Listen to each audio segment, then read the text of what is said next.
Siempre es un gusto volver a presentar y a discutir temas que nos interesan en común con gente que conocemos y también con gente que no conozco en persona, pero he leído, que veo en la sala. Así que, bueno, feliz de recibir cualquier tipo de comentario, feedback, pregunta. Siéntanse libres de interrumpirme si hay algo que no está claro en algún momento, y si son ya más preguntas sustantivas, quizás las podemos responder al final, pero si hay algo que clarificar, feliz de hacerlo en el camino. La presentación está en inglés, pero y se las puedo compartir al final, pero yo obviamente voy a hacerla en español. Solo un poquito de contexto, como bueno, Andrea ya me presentó, pero en general yo investigo sobre educación, desigualdad, estratificación, utilizando métodos cuantitativos y específicamente de inferencia causal. Y lo que voy a presentar ahora es parte de mi disertación, que ya está enviada, sellada y timbrada. Bueno, es el tercer capítulo, que es sobre esto, la idea de estudiar efectos secundarios de la gratuidad en Chile. ¿Cuál es la motivación de esto? Bueno, hay un montón de discusión sobre el financiamiento en educación superior. Es un tema polémico por distintas razones. Ciertas preguntas, digamos, que tanto investigadores como hacedores de política se hacen, tienen que ver con quién debería pagar por esta educación. Debería ser proveniente de fondos públicos, debería ser directamente de aranceles pagadas por los estudiantes y las familias. Hay también mucha evidencia de que los costos de la educación terciaria han ido aumentando a la vez que disminuye el aporte público, entonces se genera una situación como de financiamiento crónico de la educación superior, y a la vez de falta de financiamiento por parte de los estudiantes, lo que ha llevado a una deuda estudiantil masiva. En Estados Unidos el año pasado la deuda estudiantil total llegó a un trillón, como dicen, digamos, en la versión gringa, no la versión chilena, de trillones, pero $1 trillón. Y se ha puesto en discusión la idea de perdonar deuda, o de dar algún tipo de apoyo, digamos, incluso con donaciones parciales. Y sobre todo lo que nos interesa a nosotros es que el tema del endeudamiento y del acceso y financiamiento de la educación superior tiene importantes implicancias para la desigualdad y la movilidad social. Y si queremos poner todo esto bajo un solo paraguas, está la discusión acerca de si estas políticas de financiamiento, si cada propuesta de política de financiamiento de la educación superior es progresiva o regresiva. Y ahí, digo, más allá de diferencias conceptuales entre las disciplinas, digamos, qué es progresivo y qué es regresivo, se entiende de manera distinta entre economistas, entre sociólogos, entre demógrafos y otros cientistas sociales. Entonces, hay, digamos, una discusión terminológica, pero tratando de ir más allá del carácter terminológico de esta discusión, también nos podemos preguntar, ¿realmente hay aspectos empíricos para responder a esta pregunta? Si financiar la educación superior de A, B, C manera sería progresivo o regresivo. Por ejemplo, ¿quién se beneficiaría de una cierta manera de expandir el acceso, el acceso y el financiamiento de la educación? También la pregunta de quién, para decirlo en demógrafo, quién está en riesgo de realizar esa transición, ¿cierto? No todos, la base de estudiantes que es elegible para avanzar hacia un siguiente nivel se va estrechando a medida que uno avanza en el proceso educativo. Entonces, los que están en riesgo de ir a la universidad o de ir a la educación terciaria son aquellos que han completado el nivel anterior. Entonces, esa pregunta de quién está en riesgo de recibir estos beneficios si es que expandimos el financiamiento de la educación superior es súper importante. Eh, y también, como digamos, la mayoría o muchos de ustedes sabrán, existe también toda esta discusión acerca de los trade-offs entre financiar educación superior y financiar niveles previos de la trayectoria de los estudiantes, con la idea de que la inversión educativa en los niveles tempranos es más rentable socialmente, es más rentable incluso individualmente, es más barata. También hay, bueno, aspectos sustantivos y metodológicos en esa discusión en los que no voy a adentrar, pero quizás como para también decir algo que es una idea fuerza en mucha de la investigación que yo he ido desarrollando, es poner en duda un poco o intentar discutir en los detalles esta idea de que es como un producto no buscado de esta concepción de que la inversión en infancia temprana es lo más importante, que es la idea de que básicamente invertir posteriormente es casi una pérdida de plata. La idea de, y que pasa lo mismo con lo que yo investigué con educación técnico-profesional y lo mismo ahora en este caso de la gratuidad, ¿cierto? Uno ve mucha oposición a este tipo de medidas porque hay gente que dice debemos invertir pronto. A esta altura la inversión no va a retornar nada, los estudiantes ya no pueden aprender, si es que no aprendieron antes ya no van a aprender.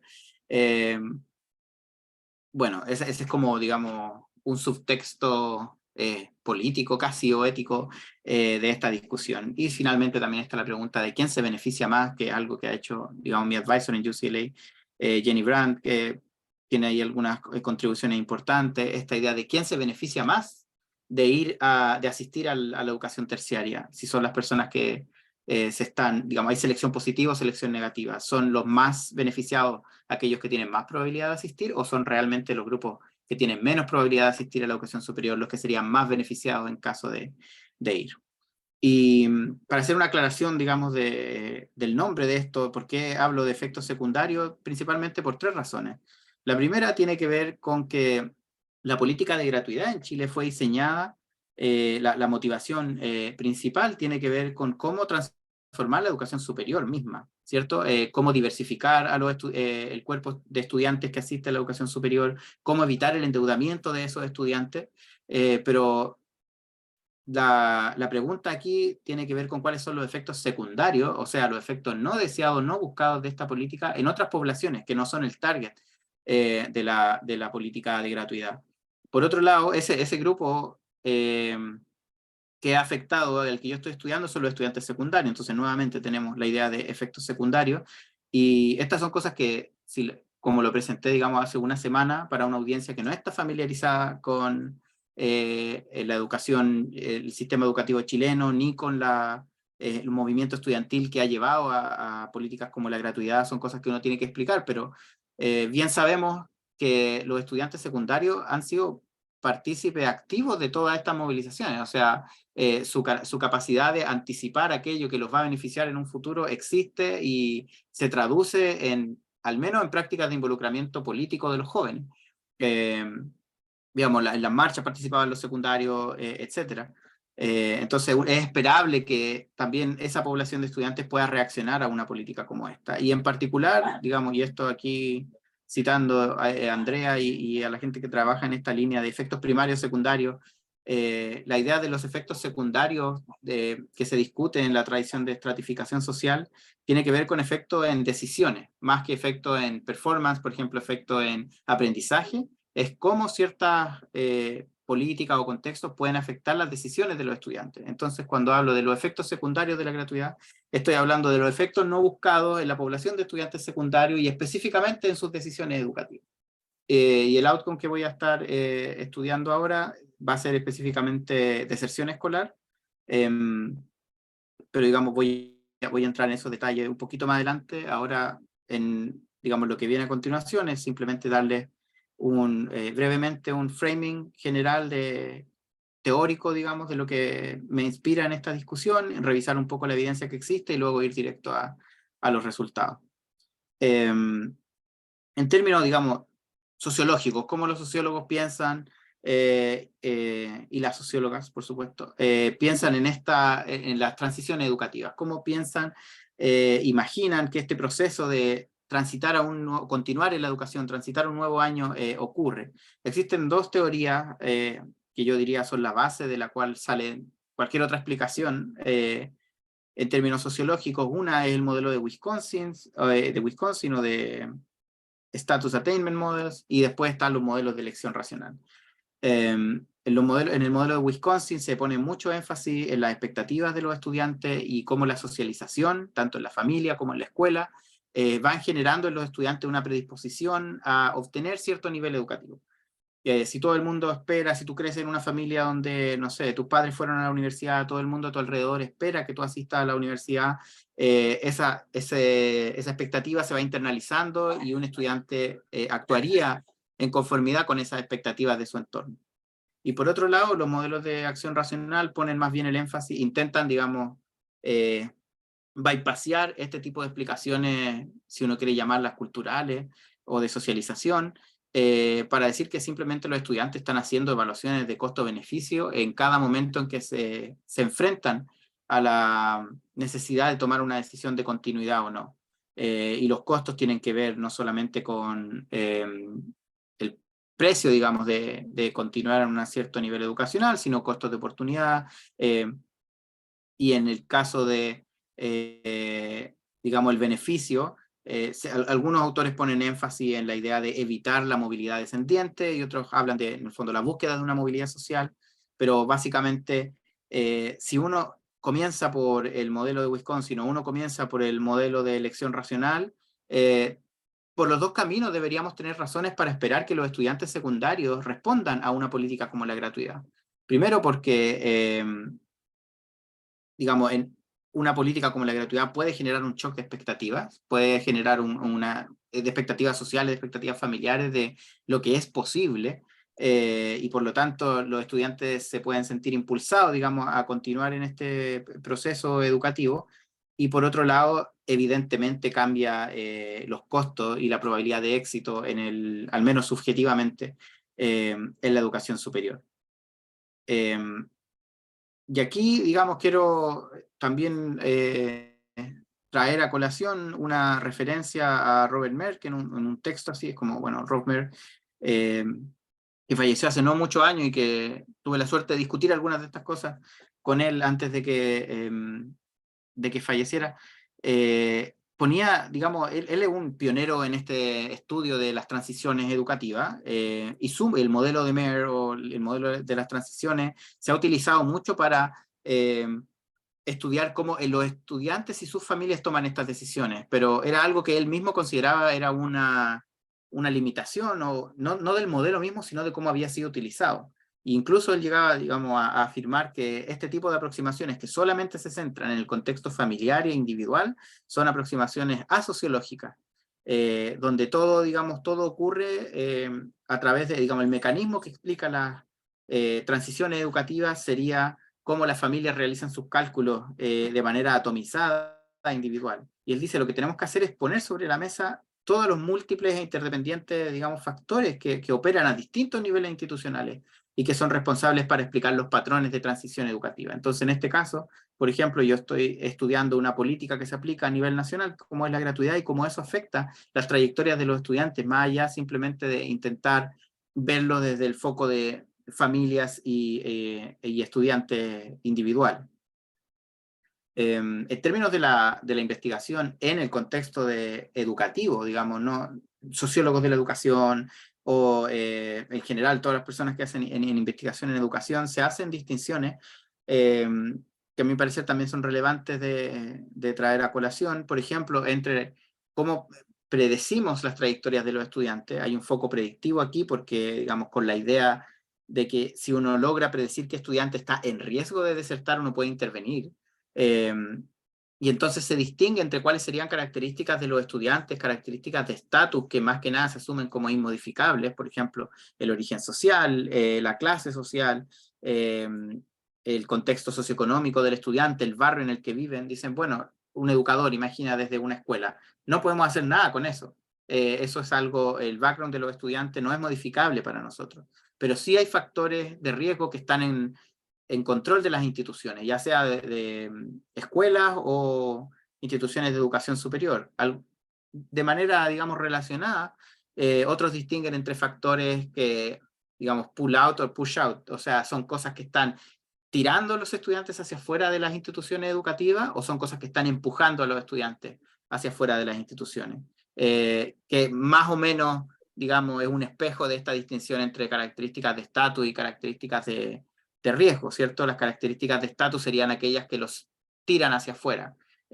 La pobreza, la necesidad de salir a trabajar, la necesidad de, digamos, atender y asumir labores de cuidado en tu familia, son factores que te tiran hacia afuera de la escuela. Y por otro lado, factores de dentro de la escuela que te pueden empujar hacia afuera, serían, por ejemplo, hay estudios recientes en el caso chileno sobre la relación, digamos, de victimización entre profesor y estudiante o entre pares, y cómo eso, digamos, experiencias de bullying o disciplina exclusionaria o excluyente, que sería, por ejemplo, exceso de suspensiones, anotaciones negativas y castigos dentro de la escuela, hacen que los estudiantes tiendan a abandonar el sistema escolar.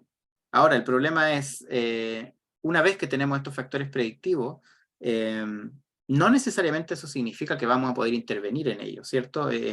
Predicción no necesariamente implica causalidad, y lo que nosotros queremos es ser capaces de evitar, por ejemplo, en este caso concreto, la deserción escolar. No solamente ser capaz de predecir quién va a desertar, sino cómo logramos retener en el sistema educativo. Y entonces hay evidencia en general más reciente que ha intentado evaluar de manera experimental o cuasi experimental, ya sean políticas, y cuando digo políticas me refiero a cosas como la gratuidad, o intervenciones que pueden ser también dentro de las mismas instituciones educativas, para modificar el comportamiento de los estudiantes. Y en general se estudian de manera muy separada, ¿cierto? Políticas o intervenciones en la educación secundaria, por ejemplo, para aumentar la retención escolar en la educación secundaria, y políticas o intervenciones en la educación terciaria, cuyo outcome es de interés, sería evaluar sus efectos en deserción en la educación terciaria. Y tradicionalmente, digamos, porque los colegas economistas tienen una gran tradición de estudio en esto, con estudios experimentales y cuasi experimentales, entonces mucha de esta evidencia proviene de economistas. Hay un énfasis en la información y de cómo proveer de información a los estudiantes podría hacer que ellos tomaran, comillas, mejores decisiones, o al menos decisiones distintas de las que tomarían con otro set de informaciones. Y así, de manera gruesa, lo que se ha encontrado en esta literatura, estoy intentando resumir digamos, un cuerpo gigante de evidencia. Obviamente entonces estoy como siendo poco matizado, pero las intervenciones que incluyen solamente información tienen efectos pequeños e inconsistentes. Inconsistente en el sentido de que, digamos, hay estudios que encuentran efectos positivos, estudios que no encuentran mucho, pero en general los efectos no son de una magnitud consistente con el tamaño de la información que se está proveyendo. Por ejemplo, ¿cuál sería una intervención en términos informativos? Decirle a los estudiantes cuál es el retorno de ir a la educación superior y esperar que ellos tomen decisiones atendiendo a esos retornos. Por otro lado, ¿me escuchan? No sé si perdí la conexión yo. Sí, ya, perfecto. Entonces, cuando uno interviene solamente entregando información, esos efectos son pequeños. Ahora, si uno entrega información y además como consejería que ayuda a tomar una mejor decisión, información más específica para tu caso, por ejemplo, si yo les digo a los estudiantes, ustedes son elegibles para una beca, eso tiene muy poco efecto. Si yo les digo, ustedes son elegibles para una beca, y yo me siento con ustedes y los ayudo a postular y les digo, estos son los pasos que hay que seguir, eso es mejor, digamos, tiene más efecto, o un efecto mayor, más considerable. Por otro lado, si directamente estoy evaluando el efecto que tiene sobre las decisiones de los estudiantes, ofrecer ayuda financiera, por ejemplo, expandiendo un programa de becas o disminuyendo directamente los costos de los aranceles en los programas, esto, digamos, evidencia comparada en Chile, en Estados Unidos, en Europa, en Inglaterra, que se han realizado distintas reformas que afectan los costos de aranceles, eso es incluso mejor, digamos. Entonces, si no es solamente información, sino que además hay un programa concreto que te puede ayudar, también tiene un efecto más consistente y de una mayor magnitud. Y finalmente, digamos, en una línea más reciente de investigación, sobre todo proveniente de, digamos, Susan Dysnarsky y su grupo que ha investigado este caso en Michigan, han propuesto la idea de que es la certidumbre de tener este apoyo financiero necesario, en el caso de la educación superior, es lo que estudian ellos, de tener este acceso a educación superior financiada, lo que hace la diferencia. Y de hecho, en su estudio experimental, solo para referirme un poquito más en detalle a estos estudios, incluso este estudio de Burland es una reiteración del primer experimento que realizó Dynarski, ampliando, digamos, agregando un nuevo grupo de tratamiento para dilucidar algunos mecanismos, pero básicamente lo que ellos encuentran es que un estudiante que califica para una serie de beneficios en la educación superior, ellos no cambian el monto del beneficio que tú recibirías, tiene mucha menos probabilidad de continuar sus estudios, de aplicar a la universidad y de ir a la universidad, en contraste con otros estudiantes que tienen el mismo nivel de elegibilidad, que son, digamos, recibirían el mismo nivel de financiamiento, cuando tú te comprometes de antemano, digamos, ellos lo que hacen es enviarle una carta de parte de la Universidad de Michigan que les dice, si tú entras aquí y eres seleccionado, vas a poder estudiar gratis. Dice, esos estudiantes, antes de esa carta, ya eran elegibles por su desempeño académico y su situación socioeconómica, eran elegibles para estudiar gratis en esos años. Pero lo que se hacía anteriormente era decir, tenemos que, si te aceptamos, vamos a evaluar tu elegibilidad. Ellos sabían de antemano que eran prácticamente con certeza elegibles para estos beneficios. Decía, vamos a evaluar si eres elegible y puedes recibir beneficios de hasta cobertura completa por lo que dura tu carrera. Digamos, simplemente cambiar el nivel de certeza respecto de ese beneficio tiene un efecto súper significativo en las decisiones de los estudiantes.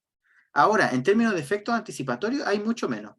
Y algo que, digamos, a mí al menos me llama la atención, considerando que, como lo dije previamente, si uno lo toma desde un modelo de tipo Wisconsin o un modelo de costo-beneficio, digamos, de elección racional de los estudiantes, en cualquier caso, políticas de financiamiento de la educación superior, al menos políticas que sean de una magnitud considerable, más allá de simplemente proveerle información, y políticas que además tienen un grado de certidumbre mayor que simplemente, bueno, vamos a ver si es que en el futuro eres elegible para algo, para algún beneficio socioeconómico, deberían tener resultados más pronto en la trayectoria de los estudiantes, no solamente una vez que ellos han decidido o están en la etapa de postular a la universidad. Existe evidencia al respecto, pero yo diría que es bastante escasa en comparación con lo que venía discutiendo anteriormente, donde son, digamos, miles de estudios. Solo por citar, digamos, algunos ejemplos, dentro del estudio de Cowan, por ejemplo, donde él muestra cómo disminuir los costos de arancel se asocia con menos conductas de riesgo, tanto de iniciación sexual como de consumo de sustancias, de alcohol y de drogas en los estudiantes secundarios. O sea, cómo cuando ir a la universidad se vuelve más posible, los estudiantes modifican sus conductas de riesgo en la secundaria.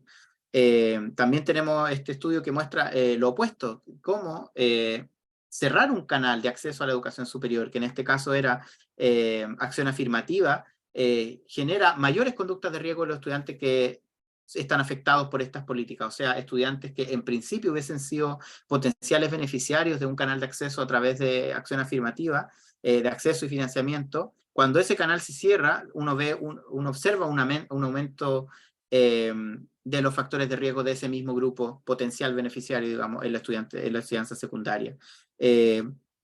En el caso, digamos, del tercer paper que está señalado aquí, también se muestra cómo una reforma que hizo que estudiantes indocumentados fueran elegibles para in-state tuition, porque en Estados Unidos, digamos, las universidades públicas separan el cobro que se hace para estudiantes que son del Estado versus estudiantes que son fuera del Estado. Entonces, tradicionalmente, estudiantes que estaban indocumentados se les trataba como si ellos fueran desde fuera del Estado, lo que básicamente aumenta en un 50% por lo menos el costo de asistir a la educación superior.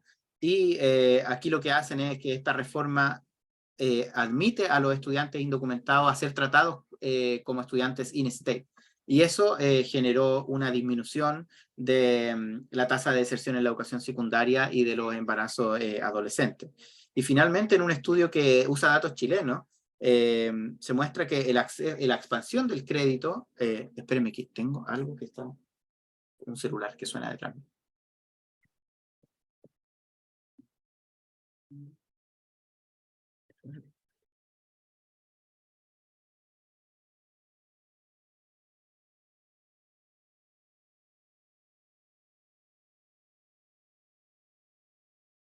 No, deja de sonar, perdón. Ok, apagué el teléfono. Mis papás están de visita, entonces estoy usando su pieza.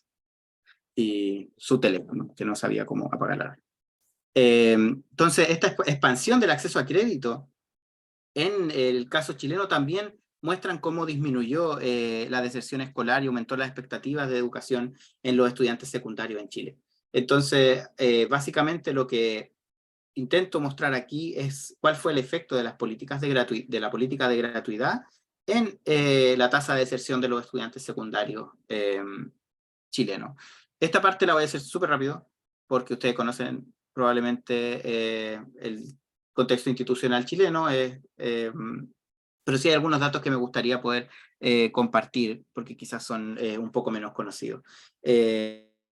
Como todos sabemos, digamos, la organización y el sistema de financiamiento de la educación secundaria fue modificado y fue diseñado durante la dictadura con la reforma del año 81 y posteriormente, ¿cierto?, fue reformado durante los 90 y terminamos con un sistema, al menos hasta, digamos, la última serie de reformas que se han sucedido, un sistema altamente segregado, separado como en 3 niveles, por decirlo así. Si uno lo mira en términos de la dependencia de los establecimientos educacionales entre la educación privada, la educación subvencionada y la educación municipal, tenemos 3 niveles. Y en términos del track educativo también se replica la idea de los 3 niveles donde tenemos, ¿cierto?, en la educación secundaria, un porcentaje de estudiantes que asista a establecimientos que son exclusivamente académicos, tenemos estudiantes que asisten a establecimientos que son exclusivamente técnicos y tenemos estudiantes que asisten a establecimientos polivalentes que ofrecen, ¿cierto?, ambas modalidades. Este está financiado por un sistema, ¿cierto?, de voucher que depende de la asistencia, y esto es la modificación más sustantiva del sistema de financiamiento de la educación secundaria.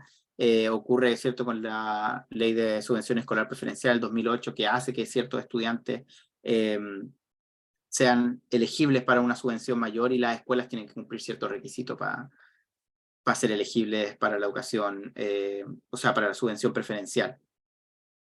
En términos del resultado que estoy mirando aquí, que es la deserción educativa, sigue siendo un tema súper importante en América Latina, ¿cierto? Pero con una variación gigante. O sea, hay países en América Latina que tienen tasas de deserción sobre el 10% en la educación secundaria, 20%. Mientras en Chile la situación ha sido más o menos similar en varias décadas. Desde hace ya 3 décadas la deserción en la educación primaria es prácticamente nula. Existe, pero la cobertura del nivel es casi universal. En cambio, en la educación secundaria todavía podemos ver variación en la tasa de deserción, especialmente la transición de octavo a primero medio, que para muchos implica un cambio de establecimiento. De por sí, digamos, ya es un cambio de lo que está en juego. Nosotros sabemos que, no sé, cuando entras a primero medio empieza a contar tu NEM. Cuando entras a primero medio estás pronto a tener que elegir una modalidad educativa, ¿cierto? Incluso las personas que van a, no sé, a científico humanista, en tercero medio tienen que, algo que pasa en muchas escuelas, ¿cierto?, tienen que elegir entre especializarse más en un área humanista, científica, biológica. Entonces hay más cosas pasando, y sobre todo yo diría que el cambio de establecimiento, lo que explica una parte importante de la deserción escolar. Estudiantes que van a la básica en escuelas que solo ofrecen hasta octavo básico y tienen que cambiarse. Cambia tu grupo de referencia, tu grupo de amigos, cambia la distancia geográfica a tu nueva escuela. Es un cambio, digamos, que tiene impacto en las tasas de deserción. Y hay importantes, ciertas diferencias de género y socioeconómica entre quién deserta en la educación, quién está en riesgo de desertar en la educación secundaria. Hay una tesis de magíster en economía, de hecho, ahí en la Católica, que estudia el efecto de las movilizaciones del 2011 en la deserción educativa, que es gigante. Yo les voy a mostrar ahora los gráficos para ver los efectos de la gratuidad, y ahí uno puede observar cuál es el salto que se pega a la deserción por las movilizaciones del 2011, pero es súper temporal, digamos. Es un salto de un año y regresa inmediatamente al nivel previo de la tasa de deserción. En términos de la educación terciaria, esto no es un error, ¿cierto? El hecho de que haya sido organizada y que su sistema de financiamiento se defina durante la dictadura es exactamente lo mismo que decía para la educación secundaria, porque todo nuestro sistema educativo, digamos, depende de las reformas que se realizaron en los 80. Las instituciones tienen un financiamiento por, digamos, a través de aranceles, se compite en cierta medida entre instituciones privadas y públicas compiten por el financiamiento. La mayoría de los estudiantes asiste a instituciones privadas desde hace ya, digamos, 2 décadas, y hay un gran problema de regulación que tiene que ver con cómo se regula, al menos en el periodo que yo estoy cubriendo aquí, ¿cierto? Cómo se regulan las instituciones que son con fines de lucro, sin fines de lucro, cómo se regula la calidad, etcétera. Así como, digamos, Cuaresma y Villalobos han descrito el proceso de expansión de la educación superior chilena como un proceso de masificación basado en la privatización y en la heterogenización, o sea, mucha variedad institucional en términos de calidad y de financiamiento, y un fuerte énfasis en la matrícula en el sector privado. Este era el gráfico que les quería mostrar. Estos son datos de la OCDE, y podemos ver cómo el 2011, por ejemplo, esto es el año de las movilizaciones estudiantiles,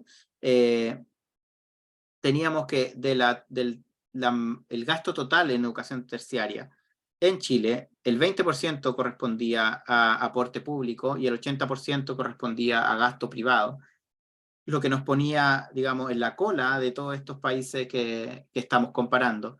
¿Qué significó la gratuidad en términos de la inversión pública en educación? Para hacernos una idea del shock, digamos, que esto implica, entre medio, ¿cierto?, median las movilizaciones estudiantiles, la formación de una alianza, esto ya más del interés de las personas, ¿cierto?, que estudian movimientos sociales, cómo esta política llegó a materializarse, ¿cierto?, cómo la coalición entre los nuevos sectores de liderazgo estudiantil y sectores de la antigua concertación, finalmente se implementa la política de gratuidad, ¿cierto?, que anuncia Michelle Bachelet en su discurso de mayo del 2015, sin que se haya aprobado una ley, digamos, que en ese sentido fue como sorpresivo, ¿no? Porque todo el mundo esperaba que ocurriera algo con el financiamiento de la educación superior. Esto era parte de la campaña de Bachelet 2.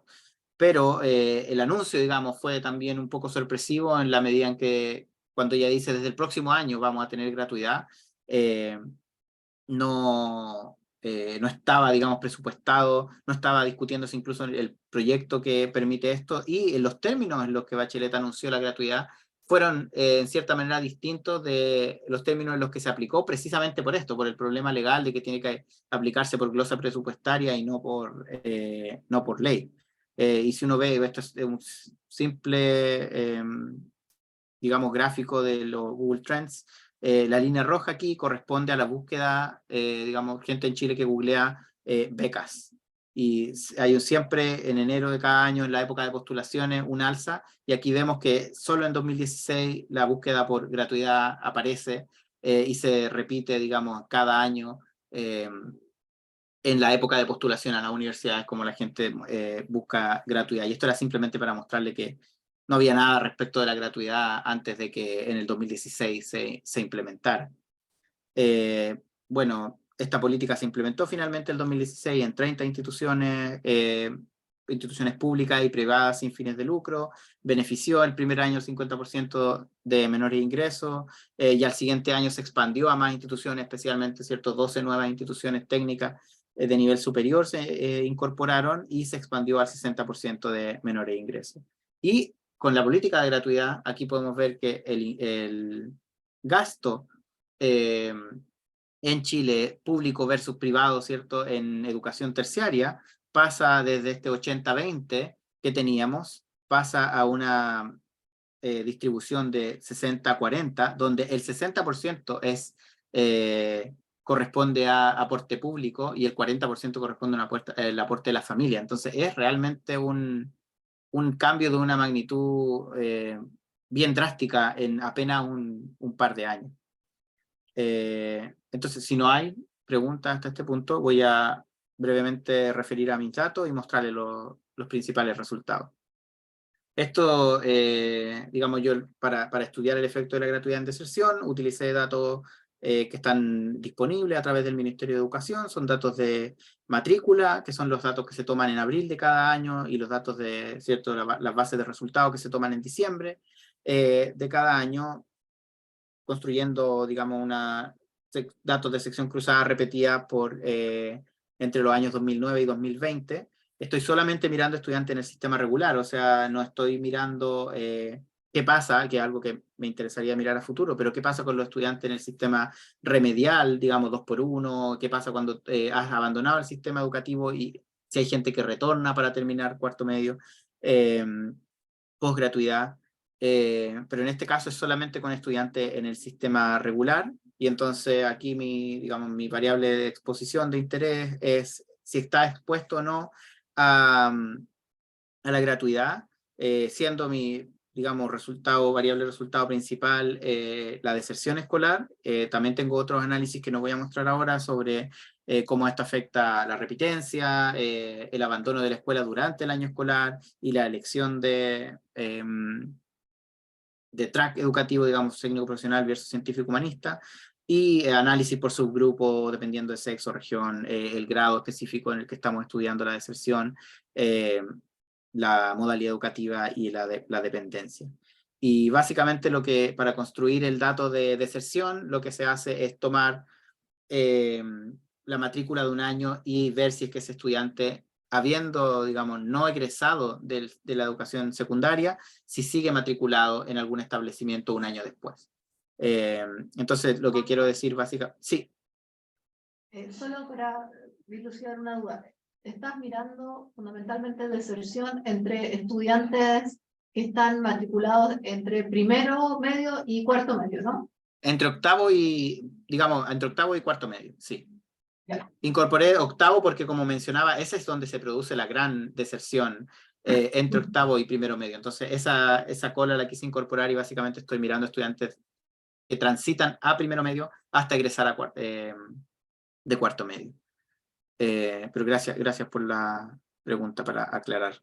Y lo que digo aquí, por ejemplo, abandonar la escuela durante el año no implica necesariamente deserción. Uno puede ser que abandone el establecimiento durante un cierto año y al siguiente año tú estés matriculado. Entonces, esos no son clasificados como habiendo desertado del sistema escolar. Voy a saltarme esto un poco, pero básicamente esto es para discutir un DAC, para discutir cuáles son los supuestos de identificación que están detrás del modelo, y básicamente, si es que voy a hacerlo así súper breve para alcanzar a llegar a los resultados, pero estos serían, ¿cierto? El delta Y post es como matriculado un año, matriculado el siguiente año. Esta es mi variable de resultado. Y quiero evaluar el efecto de la política. El tema es que tenemos unos variables o un canal de confusión que vendría a través del tiempo. O sea, ¿qué pasa si hay tendencias temporales que hacen que digamos, haya una tendencia en la tasa de deserción, que como la política depende del tiempo, uno termina tomando como efecto de la política algo que simplemente es un efecto de la tendencia temporal? Entonces, toda la discusión de los resultados tiene que ver con cómo podemos distinguir entre esas dos cosas. Entonces, una manera muy sencilla, que es lo primero que muestro, de cómo distinguir entre las dos cosas, es asumiendo que no hay tendencias temporales. Obviamente es sencilla, no quiere decir que sea creíble. Si asumimos que no hay tendencias temporales, aunque, digamos, no es necesariamente tampoco creíble si uno muestra que la tendencia es más o menos plana antes de la política, que lo que intento mostrar es que es plana con la excepción de ese salto de las movilizaciones del 2011. Pero luego uno puede pensar, o sea, ¿cómo lo hacemos? Intentando encontrar un proxy para esa tendencia temporal, que se hace, digamos, en un contexto de diferencia en diferencia, sería incorporar un grupo de control.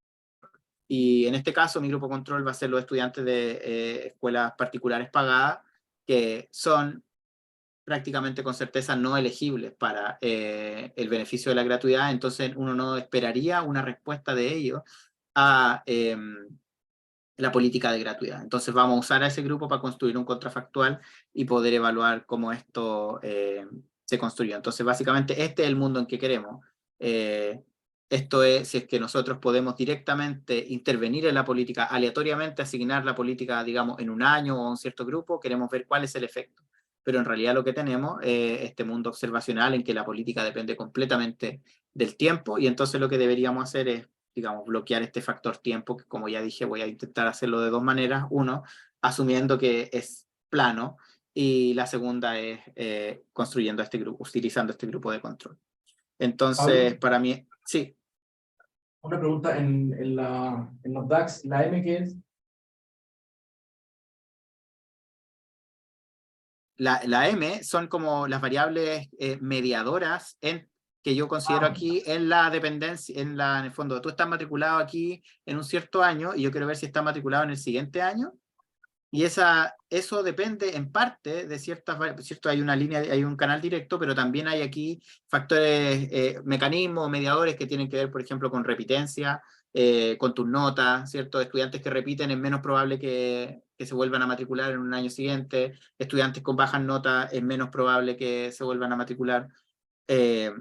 Y básicamente lo incorporo en digamos, no es necesario para mi argumento aquí, pero lo incorporo precisamente para decir por qué no es tan fácil estudiar cuál es el efecto de la gratuidad en las notas, por ejemplo, o cuál es el efecto de la gratuidad en la asistencia, porque si es que hay en el fondo eso genera como un sesgo de sample selection bias, básicamente. Entonces, ahí uno necesita hacer una cosa totalmente distinta. En cambio, si yo no condiciono por esa variable m, puedo directamente medir de manera completa, digamos, tener a toda la muestra sin perder estudiantes para medir deserción, pero para medir efectos sobre notas y efectos sobre asistencia, pierdo casos y esos casos me ponen en riesgo de introducir ciertos sesgos, por lo tanto requieren otros ajustes adicionales. Entonces lo que yo estoy mostrando aquí es el análisis más sencillo que estudia el efecto sobre deserción sin condicionar por esos mediadores que pueden introducir sesgo en la estimación. Y entonces básicamente, en honor al tiempo, me voy a detener. ¿Sí? ¿Podría explicar en tu gráfico, entiendo el efecto del tiempo sobre, por ejemplo, las trayectorias de deserción, o sea, sobre Y, pero ¿puedes dar un ejemplo del efecto del tiempo sobre la política, que es lo que queréis como expresar? Aquí esto simplemente es como, esto es mecánico, básicamente. Como yo estoy observando casos desde el 2009 al 2020 y dependiendo del tiempo, si tú estás, por eso es como ese post que aparece ahí, es como decir, después del 2016, la política está como switch on, ¿cachai? Y antes del 2016 no hay política de gratuidad. Después del 2016, todos están afectados a la gratuidad. Entonces, como si es que hay algo pasando, como hay tendencias temporales, básicamente se podría confundir este camino, que es cómo las tendencias temporales en el resultado van cambiando, versus este camino que es, oye, la política cambia en función del tiempo. Pero esto es más que un mecanismo, esto es un canal mecánico, digamos, sí.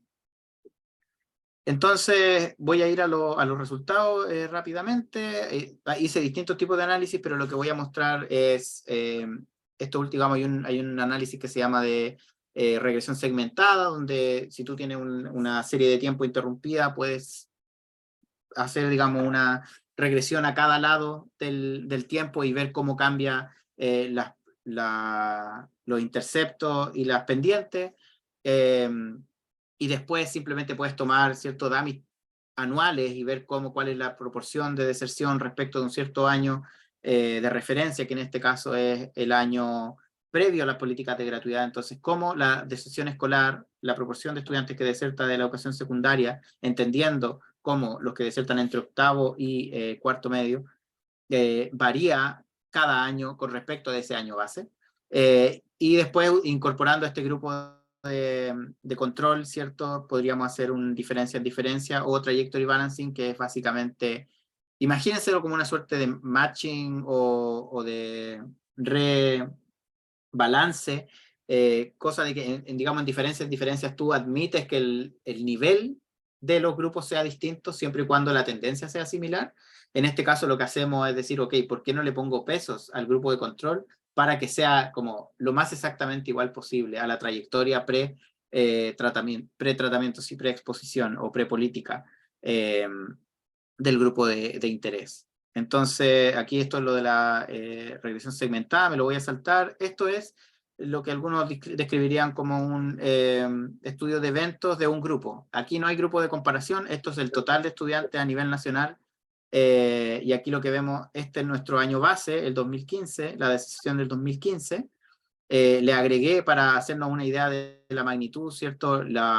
El número, el conteo de estudiantes que desertan de la educación secundaria cada año. Entonces, podemos ver aquí, este es el año de la movilización estudiantil. ¿Por qué es 2012? Porque básicamente este es el año de retorno, ¿cierto? Estudiantes que, habiendo estado expuestos a la movilización del 2011, no se matriculan en el 2012 de vuelta en los establecimientos. Este es el salto que, ¿cierto? Que, como les decía, está estudiado en una tesis de magíster en economía súper interesante. Y aproximadamente tenemos ¿cierto? 75.000 estudiantes, 78.000 estudiantes desertando, salta a 99.000, vuelve a los 77, 74, 75. Obviamente el número bruto depende también de cuál era la matrícula total de ese año, entonces no es como que un número más grande necesariamente significa una tasa más grande. Esto es solo como el número es para darle una referencia. Pero en general, digamos, la tasa de deserción no es significativamente distinta de la tasa del año 2015 en el periodo anterior, con excepción de este salto que podemos observar producto de las movilizaciones estudiantiles. Y después de la entrada en vigencia de la gratuidad, podemos ver una baja de cada año de la deserción escolar. Corté aquí el 2020 porque después viene pandemia y ya son muchas otras cosas las que están pasando. Y si tomamos este delta, imagínate que proyectamos esta línea horizontal como nuestro contrafactual. Recuerden, este es el caso en el que estamos asumiendo que el efecto temporal no existe, o sea, simplemente sería una proyección del 2015 en adelante. Este delta de aquí son aproximadamente 70.000 casos. O sea, si nosotros queremos ponerle una magnitud de en 5 años post-gratuidad, ¿cuántos estudiantes que hubiesen desertado no desertaron? Son aproximadamente 70.000 casos, que si ustedes ven en este lado de la 72.000, para ser más preciso, en este lado del gráfico, ¿cierto? Del pre-gratuidad, corresponde a un año entero de deserción escolar. O sea, es una magnitud bien gigante, diría yo. Si lo miramos separado, ¿cierto? Por el sexo registral de los estudiantes según los datos administrativos, ¿cierto? Podemos ver que el efecto de la gratuidad, voy a hablar del efecto de la gratuidad. Obviamente ustedes pueden después discutirme y poner en duda que esto sea un efecto de la gratuidad, pero yo voy a hablar así por comodidad simplemente. El efecto de la gratuidad es un poco más pronunciado entre los hombres que entre las mujeres, lo que es esperable considerando que su tasa base de deserción es mayor. Y a la vez podemos ver, por ejemplo, aquí qué pasó con el efecto de las movilizaciones, que para los hombres fue también un salto súper gigante. Y aquí, para mí, los resultados más interesantes son estos, que es separando la muestra entre modalidades educativas. Entonces, tenemos a los estudiantes que van a establecimientos que ofrecen exclusivamente educación académica, o sea, científico-humanista. Tenemos estudiantes que asisten a establecimientos que ofrecen tanto científico-humanista como técnico-profesional, y tenemos estudiantes de educación técnico-profesional.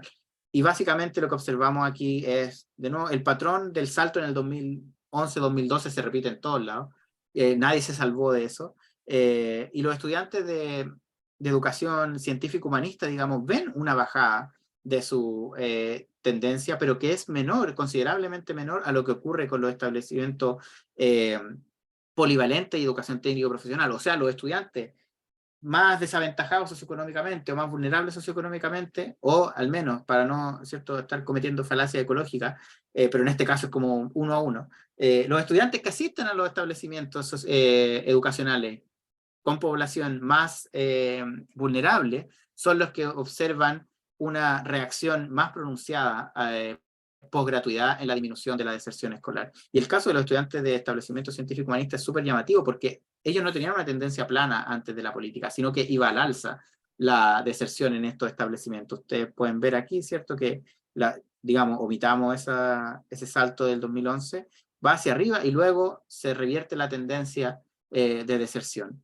Y si hacemos un análisis similar, pero separando por dependencia, este gráfico aquí no es el mismo que el anterior, simplemente porque aquí estoy excluyendo a las escuelas particulares. Aquí estos son todos los estudiantes a nivel nacional.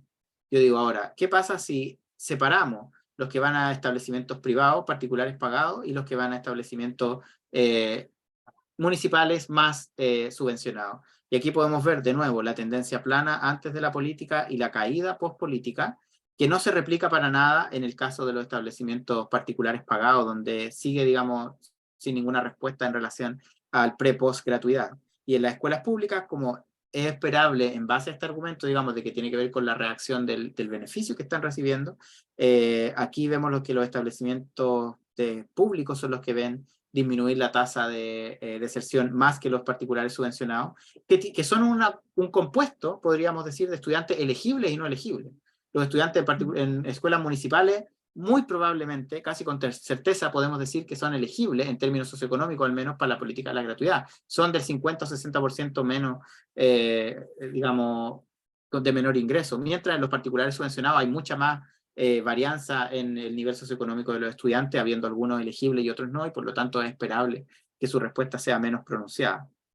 Y si ponemos esto en un... ¿Sí? ¿Puedes volver a la diapositiva anterior? Pero ahí tengo una duda, porque ¿Esa por o tipo esa? de colegio. Por Ya. tipo de colegio.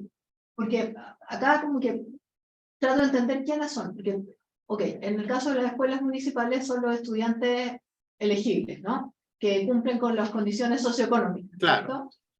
Ya, pero pensando en las escuelas técnico, la educación técnico profesional y los polivalentes, si entiendo bien, no, digamos una proporción importante de ellos son escuelas fundamentalmente que reciben subvención, o estoy equivocado.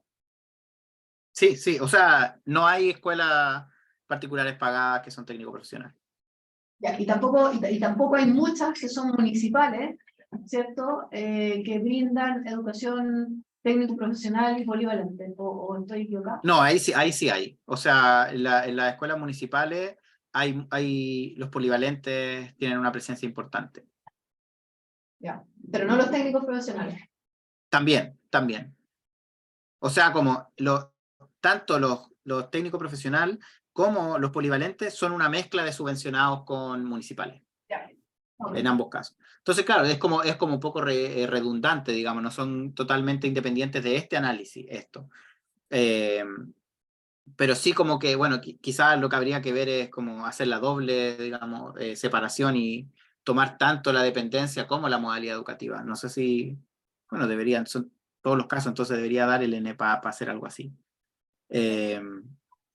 Pero en el fondo, en este caso, este gráfico a mí me parece muy decidor, pero aquí no hay ningún grupo de control, porque en todas las modalidades hay estudiantes afectados y no afectados, o pueden haber. Es difícil pensar que hay un estudiante en técnico profesional que no sea elegible por nivel socioeconómico para la política, pero en cambio aquí tenemos un grupo de escuelas que son, ¿cierto?, entre el 7 y el 8% de la matrícula a nivel nacional, que tienen puros estudiantes que, por un lado, no son elegibles para la gratuidad, y por otro lado, prácticamente no la necesitan. O sea, la mayoría de esos estudiantes en escuelas particulares digamos, paga un arancel que es bien sustantivo y en muchos casos comparable con lo que se paga en la universidad. Entonces, realmente como las razones que tendríamos para ver que ellos respondieran a la política de gratuidad son, yo diría, yo no estoy convencido de que hay alguna razón por la cual nosotros debiéramos esperar que ellos reaccionaran a la política.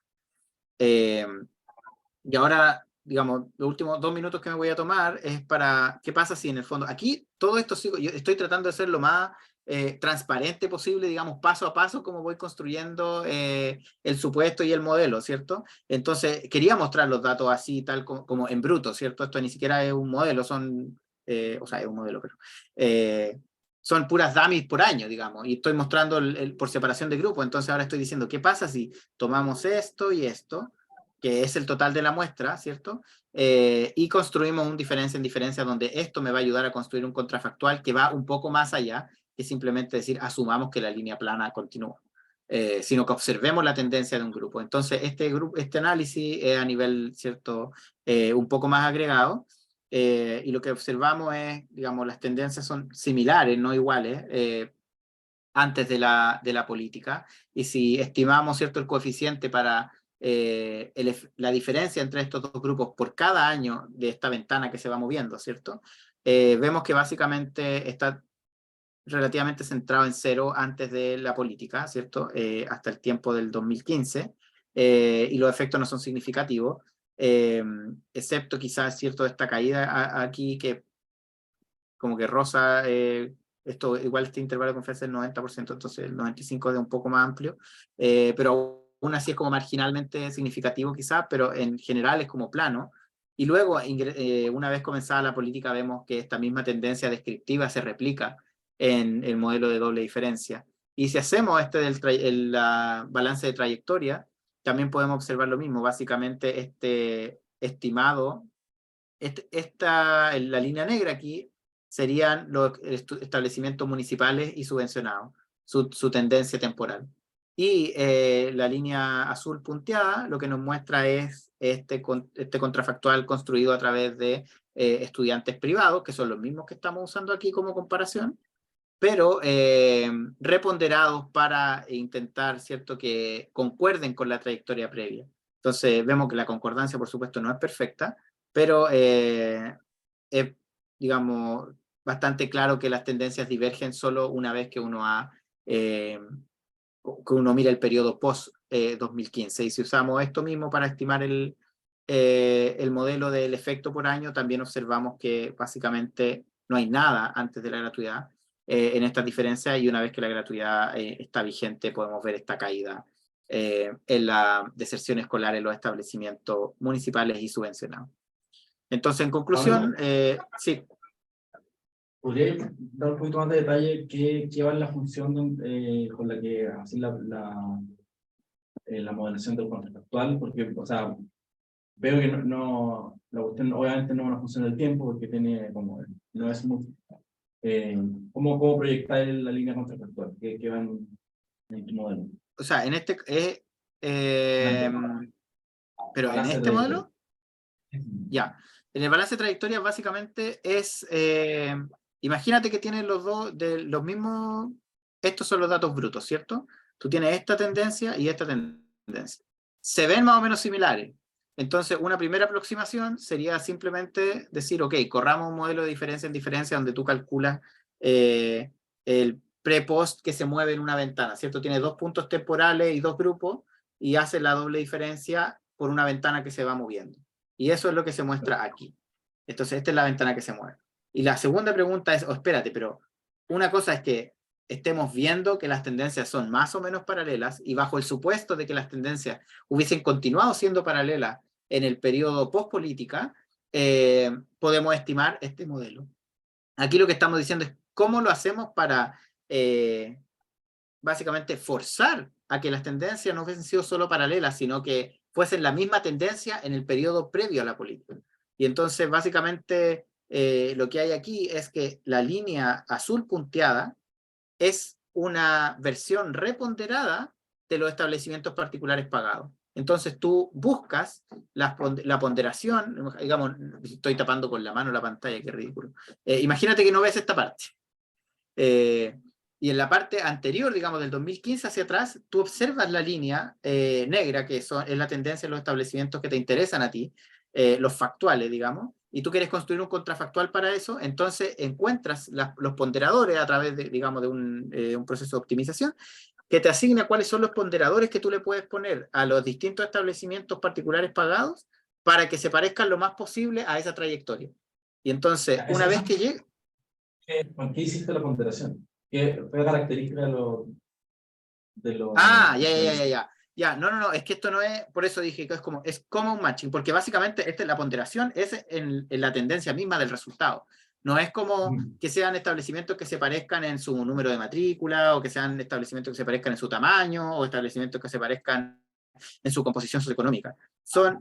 Simplemente tú estás intentando hacer que la tasa de deserción, esta línea es la tasa de deserción de esos establecimientos. Entonces, estás balanceando una única variable, que es la tendencia del resultado previo al inicio de la política. ¿Se entiende?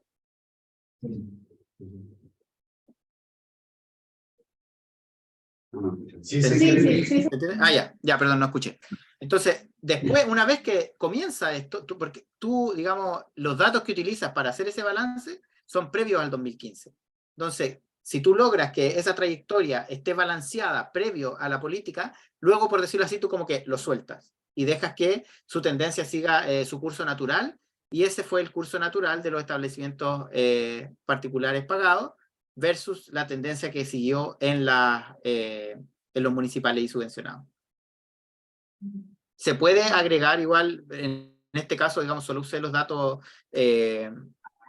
directamente la variable resultado, pero uno puede poner como constreñir adicionalmente el balance para que sea balance en la variable resultado, sujeto a ciertas condiciones de, por ejemplo, que los establecimientos tienen que verse más o menos similares y cosas así. O sea, tú también puedes decir que sean de un origen, de una composición socioeconómica similar, con una tasa de matrícula similar, de tamaño similar, etcétera, etcétera.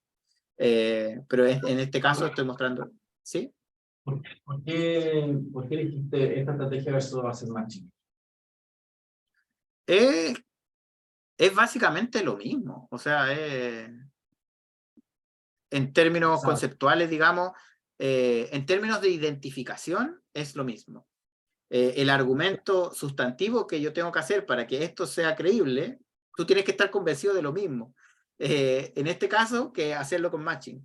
La diferencia es como el procedimiento, pero en el procedimiento es lo de menos, por decirlo así. Te van a dar pesos que son marginalmente distintos, pero no te va a dar un resultado muy diferente. Y de hecho, por ejemplo, este análisis lo hice de dos maneras. Uno que se llama, que básicamente el balance de trayectoria uno lo podría hacer con lo que se llama, digamos, un balance solamente de las medias. O sea, esto lo que estoy mostrando aquí es el promedio de la tendencia para cada año por tipo de establecimiento, ¿cierto?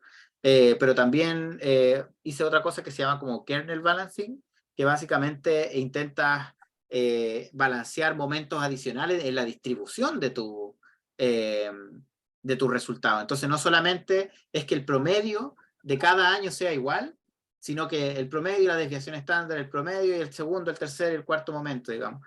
Entonces, te permite controlar de manera un poco más flexible o no paramétrica cómo varían las trayectorias a lo largo del tiempo, pero los resultados son prácticamente idénticos. Oye, Pablo, tengo una duda, pero demasiado básica, todavía a esta altura, pero Dale. antes de que se funcione, porque es importante tenerlo claro. En tu matrícula del 2020, tú estás considerando fundamentalmente la gente del 2019, sí apareció matriculada en el 2020. ¿Ya? Exacto. Solo para dilucidar posibles dudas por lo que pasó en el 2020. ¿sí? Correcto, sí. Por eso llego hasta ese año, en el fondo prepandemia, por decirlo así. Okay. Y de hecho, por ejemplo, en los análisis que hago para efecto en repitencia y esas cosas, ahí no considero el 2020, porque este resultado, digamos, el outcome de repitencia está medido al inicio de año, pero el outcome de repitencia está medido a final de año. Entonces, ese análisis llega solo hasta el 2019, porque ya el 2020 es post-pandemia.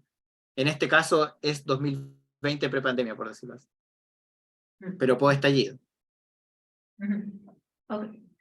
¿Se acuerdan? Ya. Sí. O sea, sí. No olvido.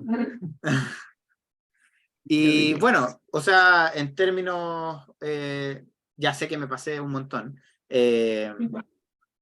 pero aquí lo que estoy intentando mostrar es que parece haber un efecto de la gratuidad sobre la disminución de la deserción de estudiantes en la educación secundaria. Esto sigue un patrón en lo que el efecto o la disminución es más pronunciada en los estudiantes que provienen de grupos socioeconómicos más desaventajados y por lo tanto como con mayor certeza de que son beneficiados por la gratuidad. Otros resultados no son tan claros y de hecho, no sé, pues el efecto para elección de modalidad educativa, eso es un no absoluto, o sea, es cero. Y tiene que ver básicamente con que la tendencia temporal se come todo. Uno ve así la tendencia temporal de gente matriculada en educación técnico-profesional a la baja y es una tendencia que se mantiene súper clara. ¿Y cuál es como la implicancia más importante quizás que, más allá de obviamente lo que nos interesa a nosotros, que tiene que ver con evaluar la política de gratuidad, en términos como teóricos quizás, tiene que ver con cómo la política misma puede modificar la población que está en riesgo de ser beneficiaria. Entonces esta idea de que, bueno, una política de gratuidad es necesariamente regresiva porque los estudiantes que terminan cuarto medio ya son una población altamente seleccionada. Aquí lo que intento mostrar es que esa misma política de gratuidad, o sea, dar acceso a la educación superior, puede generar que la población en riesgo de hacer esa transición cambie. Ahora, mi pregunta, ¿cierto?, para una investigación futura tiene que ver con eso es simplemente la población que está en riesgo. ¿Qué pasa si efectivamente estos estudiantes que fueron inducidos a terminar cuarto medio producto de la gratuidad, cuáles son sus trayectorias posteriores? Esa es una pregunta, digamos, que escapa a lo que yo puedo mostrar aquí, pero que creo que sería súper interesante continuar en esa línea y ver efectivamente cómo esas trayectorias han sido modificadas o no, más allá de terminar la enseñanza secundaria. Eso, muchas gracias por escucharme y no sé si tenemos tiempo para preguntas, pero esa es la idea.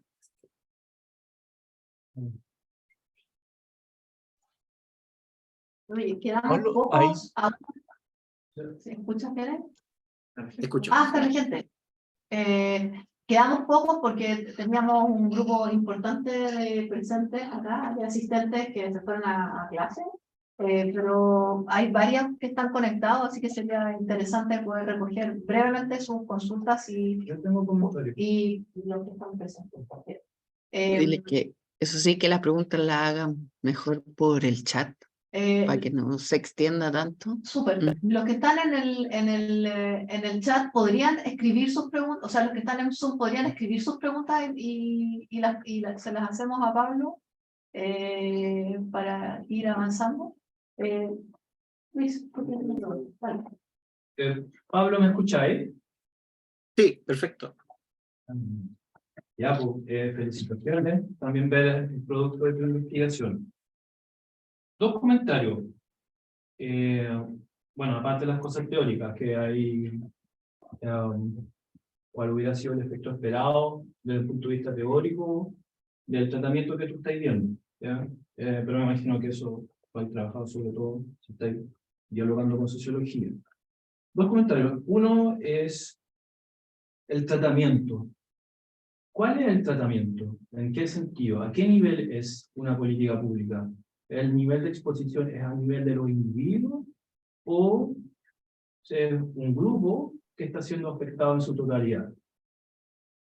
Que tal vez no es, parece como retórico, pero no es para nada retórico, porque si la reforma es a nivel de un grupo de colectivos, en términos, eso te puede llevar a otros problemas en términos de inferencia causal, ¿no es cierto? Que tú los conoces bien, como puede ser interferencia, ese tipo de cosas.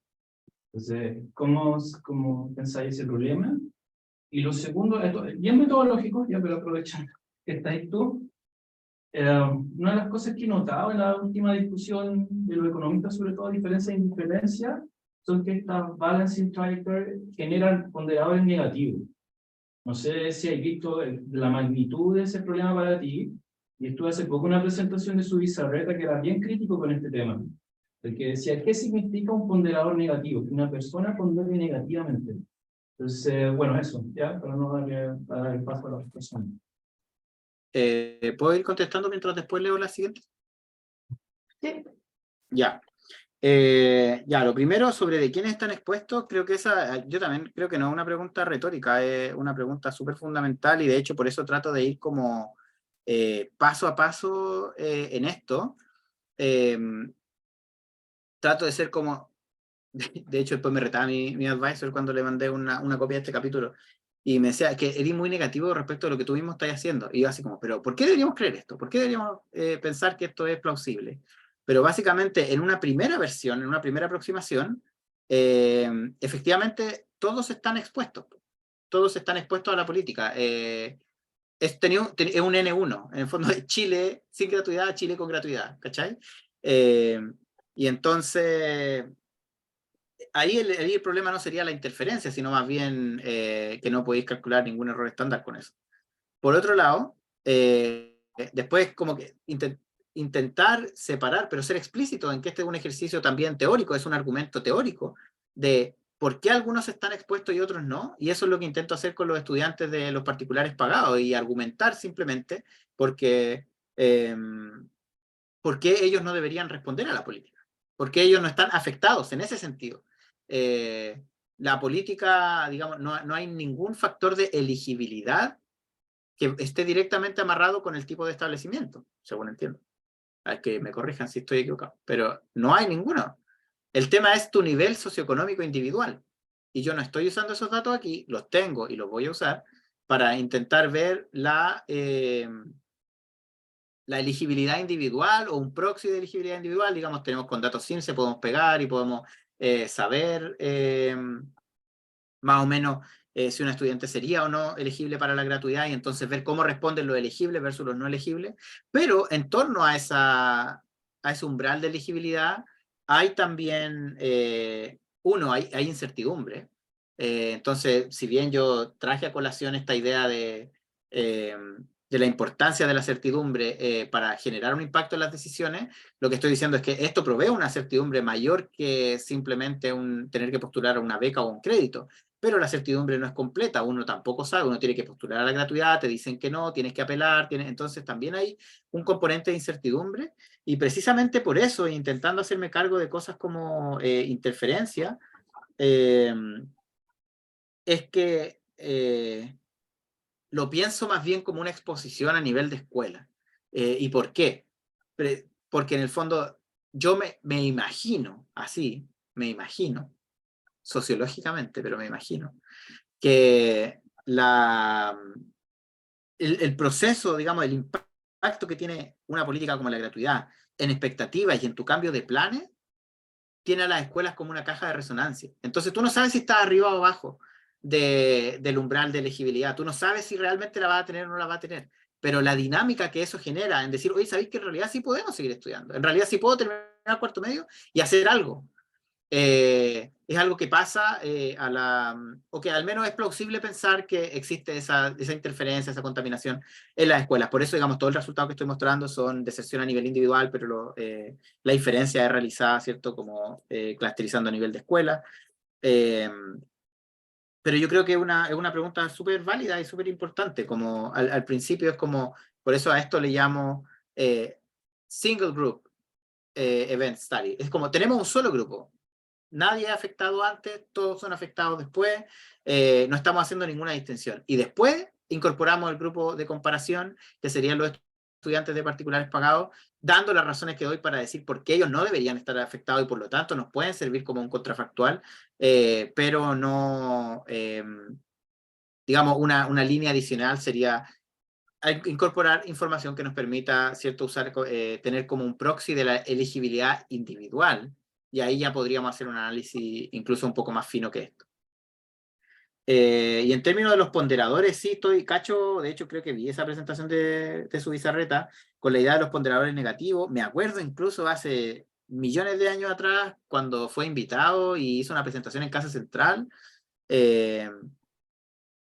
donde él discutía, y creo que era súper, porque bueno, su bizarreta es ingeniero y después hizo su máster en economía y después se doctoró en estadística, entonces tenía como toda pasé por distintas escuelas y yo veo que hay unos desacuerdos gigantes que tienen que ver con puntos de partida casi que epistemológicos súper concretos. Él lo decía en ese tiempo para criticar los modelos de weighting versus los modelos de matching. Cuando decía un estadístico piensa en matching, está pensando en personas completas de carne y hueso que pueden ser comparadas unas con otras.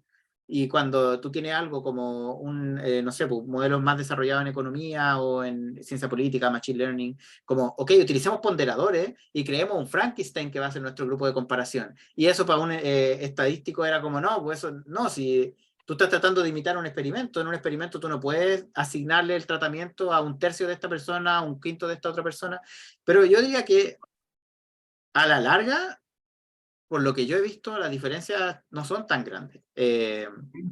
Especialmente en cosas en matching más flexibles como, no sé, pues si tú usas un optimal full matching, donde puedes tener grupos variables, grupos de tamaños variables, digamos, en vez de hacer un matching 1-a-1 o un matching 3-a-1, donde tú estás realmente poniendo una restricción importante en la comparación. Si tú haces un matching que es más libre y dices, mira, en realidad voy a optimizar la comparación por este grupo de variables o por este propensity score y los tamaños de los grupos van a ser distintos, en realidad tu restricción es súper laxa y a la larga es muy similar a hacer un ejercicio por ponderadores. Dicho eso, lo que yo presenté son puros ponderadores positivos, entonces como cuando básicamente utilizáis todo lo que está en el convex hull y cómo sobrepasar, quizás es un truco simplemente estadístico lo que estoy diciendo, pero cómo entonces tú haces que balancear la trayectoria de una serie de establecimientos como los particulares que tienen tasas de deserción más bajas, ¿cómo hace que eso machee la trayectoria de deserción de establecimientos que tienen tasas más altas como los establecimientos subvencionados municipales? Es que lo que hace al menos en Trajectory Balancing es que son trayectorias diminutas, como en el fondo le restáis el promedio, están estandarizadas. Entonces no es tan diferente a un diff in diff en último término, porque lo que te permite llevar los niveles a que sean similares es quitarles, como le asignáis a cada uno su propio intercepto, y lo que estáis mapeando son las trayectorias descontando ese intercepto. Y eso para evitar tener ponderadores negativos, pero se puede hacer perfectamente con ponderadores negativos. Y si es que uno no cree en este ejercicio, uno debería como volver y que tu default fuera el difference in difference, en el que efectivamente estáis mostrando explícitamente que estás utilizándolo como un contrafactual de la tendencia, pero no del nivel. Eso. Habían... Hay más preguntas aquí, sí. Ya. ¿Las leo yo? Dale No, tú. ¿no? Sí. Ya. Jimena dice, Pablo, ¿qué hipótesis tiene respecto a la tendencia a la tendencia a la baja post-gratuidad? ¿Tomaste en cuenta algún aspecto relacionado con el diseño de la política sobre universidades? En este caso, no. O sea, no estoy... Tú dices como si debería cambiar el efecto entre el 2016 y el 2017, por ejemplo, al incorporar nuevos establecimientos, o sea, nuevas instituciones, no solo universidades, sino después Claro, también o sea, centros de población, claro. es la interpretación, o sea, pensando si yo bajando, dado que se amplió el número o el tipo de instituciones que los estudiantes Claro. podían acceder, sobre todo pensando en este grupo más vulnerable que de hecho participa más en el sector Sí. Técnico profesional, Técnico, que se incorporó en 2017. Claro. Tiene razón, y no lo había pensado. Sí, yo tenía no, la creo misma que es un pregunta súper buen pensando punto. sobre todo en los técnicos profesionales y los polivalentes, ¿cierto? Porque la política inicial era súper universitaria, ¿no? 2016. Claro. Y 2017 se incorporó lo técnico, pero luego se reforzó más aún lo técnico, ¿cierto? Entonces, de Claro. alguna manera, lo que tú mostráis, digamos, comillas, como acumulado, uno pensaría que sería mucho más fuerte desde el 2017-2018 en adelante, ¿cierto? Ahora sería más interesante mirarlo como un poquito más largo plazo, Claro. pero yo con la Jimena, como que ahí hubo un cambio en la política súper sustantivo. Sí, no, estoy de acuerdo, no había pensado cómo incorporarlo, creo que le tengo que dar una vuelta, pero encuentro que es un súper buen punto. Ahora, todo esto ocurre, y de nuevo, esos análisis no los mostré, pero los tengo que terminar, cómo esto afecta las expectativas de los estudiantes, que podrían ser como un mecanismo, digamos, que explique este patrón. Si es que hay un cambio de expectativas que explica la baja continua de la deserción, porque en términos de los efectos de la política, como creo que la tesis de Paula, que está aquí presente, explica, en realidad no hay... La gratuidad no vino aparejada necesariamente con una expansión de la matrícula en la educación superior.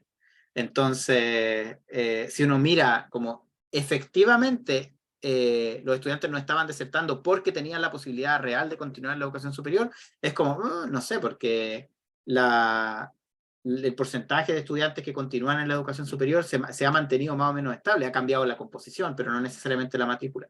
Y los estudios que se han realizado sobre este cambio es específicamente el primer año, de cómo que la elegibilidad haya sido solo para universidades, afectó la matrícula técnica, efectivamente se comió un porcentaje de la matrícula técnica durante el primer año, pero eso volvió a su curso, digamos, desde el segundo año en adelante, cuando se incorporan los técnicos, ese saltito que se dio en la matrícula universitaria versus técnicos desaparece inmediatamente.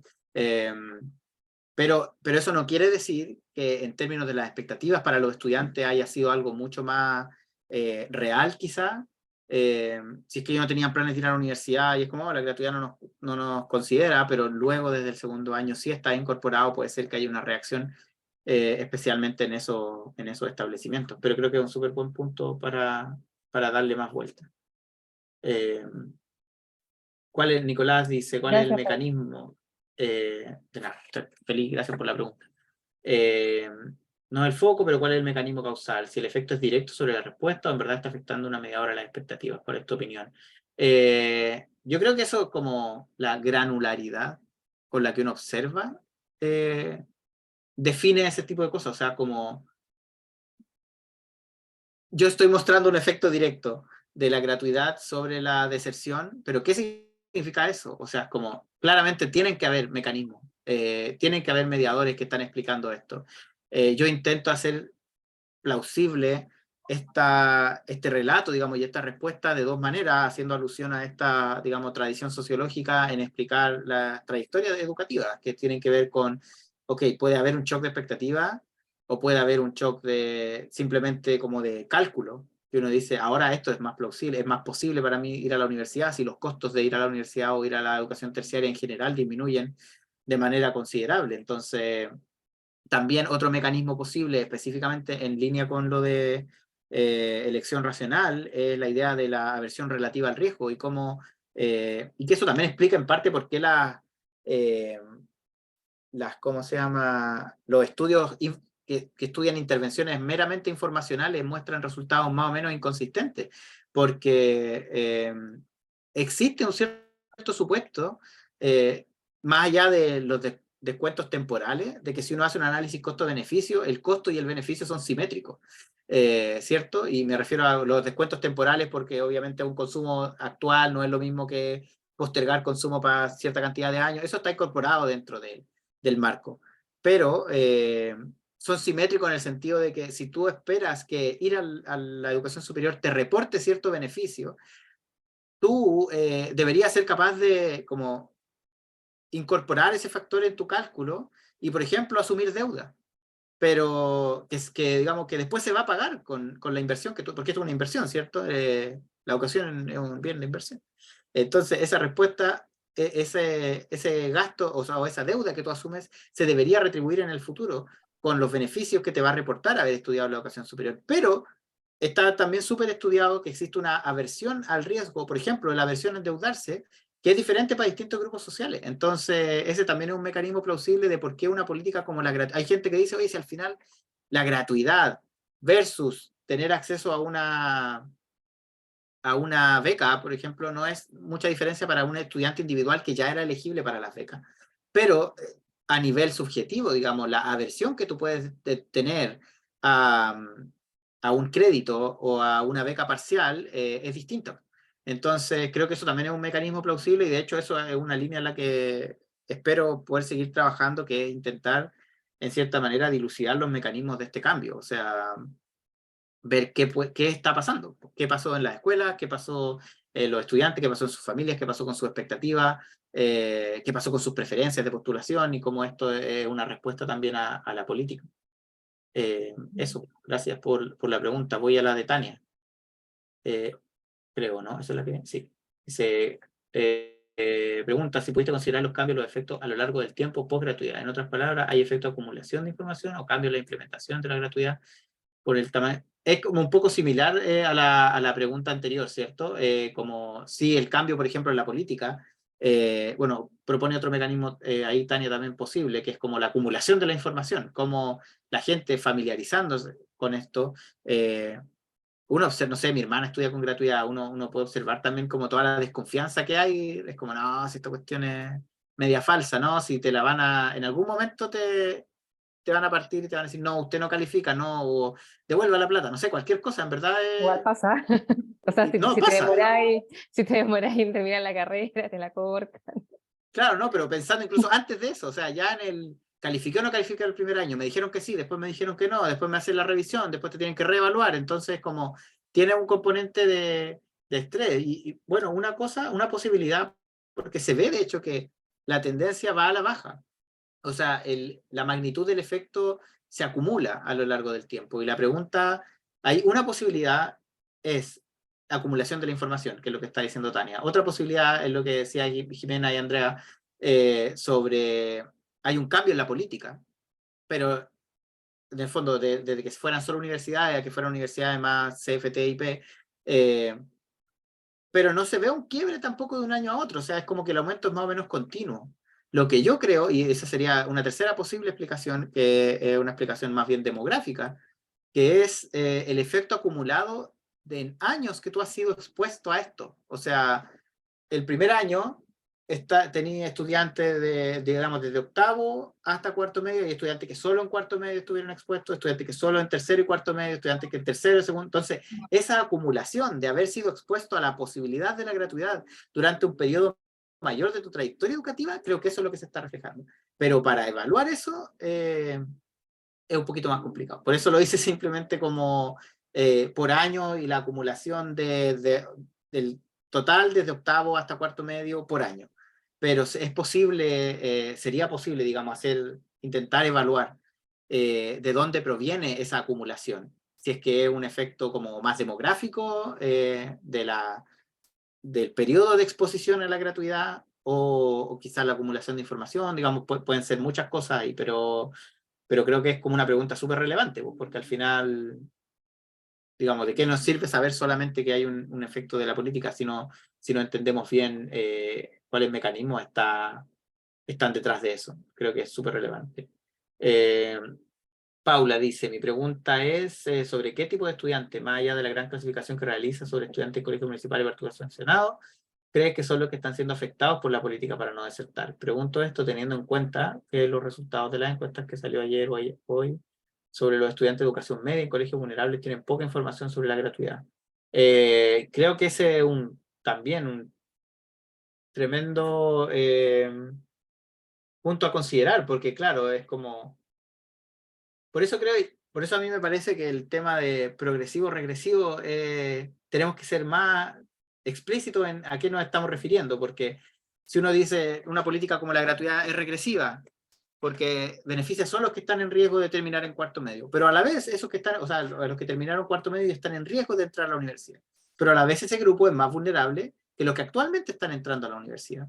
Y a la vez, entonces, estamos siendo en cierta manera una política progresiva si es que hay más estudiantes que terminan cuarto medio. Pero esta pregunta se puede retrucar con lo que está diciendo Paula, es como, pero quizás son los menos desaventajados entre esos estudiantes que estaban desertando. Por ejemplo, no estoy diciendo que Paula haya dicho eso, estoy diciendo es una posible lectura de esa pregunta. Ok, pero ¿quién realmente está transitando de la deserción a la continuidad debido a la gratuidad? ¿Quiénes son esos estudiantes? Y entonces, claro, también uno puede retrucar el argumento de la progresividad, regresividad de la medida para decir, sí, pero los que se salvaron de la deserción son los menos vulnerables entre los desertores. Claro, pero eso es un retorno, digamos, infinito a sacarle, digamos, el slice de quién se beneficia versus quién no se beneficia. Pero creo que es súper relevante caracterizar ese grupo, y aquí yo no lo hice. Creo que para eso... ahí sí, digamos, es necesario trabajar con los datos, agregar más información, como los datos de SIMSE, los datos de postulación, los datos, digamos, de características individuales de los estudiantes. El único problema ahí es que tienes que ajustar más por la pérdida de esos casos. En este caso intenté utilizar los datos más gruesos posibles, porque son los que me permiten no perder estudiantes y estudiar como a súper grosso modo el efecto, y luego si ya quiero ver quiénes son, caracterizar al grupo beneficiado, caracterizar al grupo que está siendo inducido, que un poco tiene que ver con lo que decía al final, ¿cierto? ¿Qué pasa? Digamos, Paula está preguntando quiénes son estos estudiantes, y yo estaba intentando preguntar aquí qué pasa con estos estudiantes, pero estamos preguntando por el mismo grupo, los estudiantes inducidos a permanecer en la educación secundaria, producto de la gratuidad. ¿Quiénes son? ¿Y qué pasa una vez que ellos terminaron cuarto medio? ¿Qué hacen? ¿Van realmente a la educación superior? ¿O en realidad la gratuidad les dio el empujón para terminar la secundaria, pero los que aprovechan la gratuidad son otros estudiantes? Porque puede ser que incluso sean dos grupos distintos de estudiantes los que no desertaron versus los que se beneficiaron. No sé si eso responde tu pregunta, Paula. Oye, yo creo que estamos sobre la hora, ¿no? Quedamos hasta acá. Claramente se nota que Pablo está terminando su tesis doctoral porque podría hablar por todo el tema. Perdón. No, pero, o sea, encantada. Seguimos acá y hay gente todavía conectada, pero no era el tiempo también de los asistentes. Quedemos hasta acá. Sí, bueno, nuevamente agradecerte por el tiempo, la presentación, las ganas, ¿cierto? Y por estar acá con nosotros, súper agradecida. También agradecer a los que están aún conectados y los que están acá también presencialmente. Gracias por aquello. y mucho éxito en la defensa de su tesis y en lo que viene de su tesis, de tu tesis, y en lo que se viene ya a más mediano plazo. Felicitaciones por ir a NAFIL también. Así que puro fuera viene y gracias a todos por estar acá. Sí, gracias por los comentarios y las preguntas. Chao, que estén bien. Chao. Gracias a todos. Chao. Gracias a todos. Chao, Pablo. Chao. Chao, Paula.